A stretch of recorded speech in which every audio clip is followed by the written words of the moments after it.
Hey there, want to kickstart your business on TikTok in Uganda? I've got you covered. In just a few easy steps, you'll have your TikTok business account up and running. First things first, head to your app store and download the TikTok app. Once it's installed, open the app and hit Sign Up. You can sign up using your phone number, email, or social media account. Easy, right? Now let's create your business account. Tap on the profile icon at the bottom right, then hit Edit Profile. Scroll down and select Switch to Pro Account. Here, choose Business. Next up, let's optimize that profile. Choose a username that reflects your brand. Keep it simple and memorable. For instance, if you sell Ugandan crafts, something like Crafts UG works well.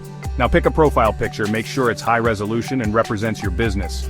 A logo is often a great choice, it's the first thing people will see, so make it count. Don't forget to select your business category. TikTok provides various options, from fashion to food and everything in between. Choose the one that best describes what you do. Here's a bonus tip. Use TikTok's bio section to tell your story. Highlight what makes your business unique and add a call to action like visit our store or follow for deals. This helps to attract and engage your audience. And there you have it. Your TikTok business account is now set up and ready to go. Don't forget to create engaging content and interact with your followers. If you found this video helpful, hit that like button and subscribe for more tips. Let's get your business booming on TikTok. Catch you in the next video.